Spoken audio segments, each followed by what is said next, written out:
WIND. దీన్ని wind అనాలా are wind అనాలా? ఒక 2 సెంటెన్సెస్ మీకు నేను చూపిస్తాను. ఆ 2 సెంటెన్సెస్ చదివి కరెక్ట్ ఏదో మీరే ఐడెంటిఫై చేయండి. The wind is strong, wind the clock. First ఎగ్జాంపుల్లో మనం చెప్పేది ఏంటంటే గాలి గట్టిగా కదులుతుంది అని చెప్తున్నాము. So the wind is strong.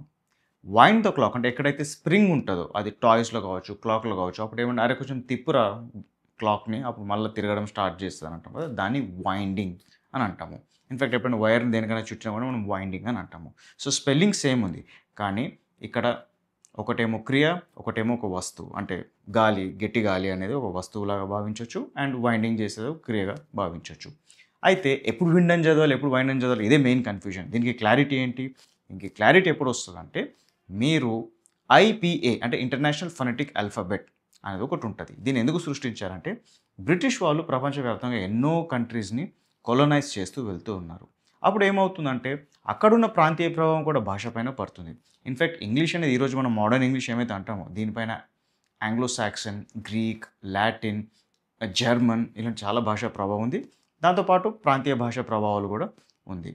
అప్పుడు ఏమవుతుందంటే ఒక్కొక్కరు పలికే విధానం డిఫరెంట్గా ఉంది.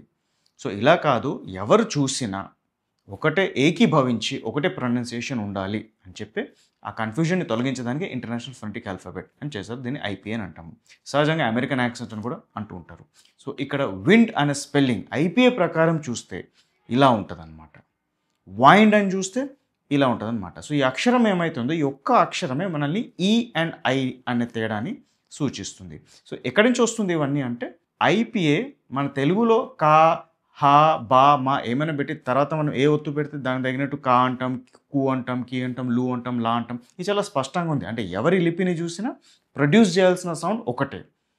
అంత ఈజీగా ఇంగ్లీష్ ఉంటే ఎంత బాగుంటుంది, అంత ఈజీగా ఇంగ్లీష్ లేదు కాబట్టి IPA చేయాల్సింది వచ్చింది. సో మీరు IPA నేర్చుకుంటే ఎప్పుడు విండ్ అని చదవాలి, ఎప్పుడు వైండ్ అని చదవాలి అనేది మీకు క్లియర్గా తెలిసిపోతుంది. గైస్, మీరు నేటివ్ అమెరికన్ స్పీకర్స్తో మాట్లాడేటప్పుడన్నా ఆర్ మీకు IELTS PT టెస్ట్ క్లియర్ చేసి బయట కంట్రీలో మీరు చదవడానికన్నా జాబ్ చేయడానికన్నా వెళ్ళాలనుకుంటే you need to learn IPA, you need to learn American accent. American accent IPA training తెలుగులో ఎవరు నేర్పించలేదు. ఇంగ్లీష్లో నేర్పించే వాళ్ళు చాలామంది ఉన్నారు, కానీ తెలుగులో ఎవరు నేర్పించలేదు. ఇన్ఫాక్ట్ మీరు యూట్యూబ్లో వెతికిన ప్రపంచంలో IPA అని తెలుగు నేర్పించేది కేవలం కెవిన్స్ అమెరికన్ యాక్సెంట్ కోర్సులో మాత్రమే. మీరు నిజంగా IPA నేర్చుకుని అమెరికన్ యాక్సెంట్తో ఇంగ్లీష్ మాట్లాడాలనుకుంటే then ping me on WhatsApp, join the 1 month Kevin's American Accent course.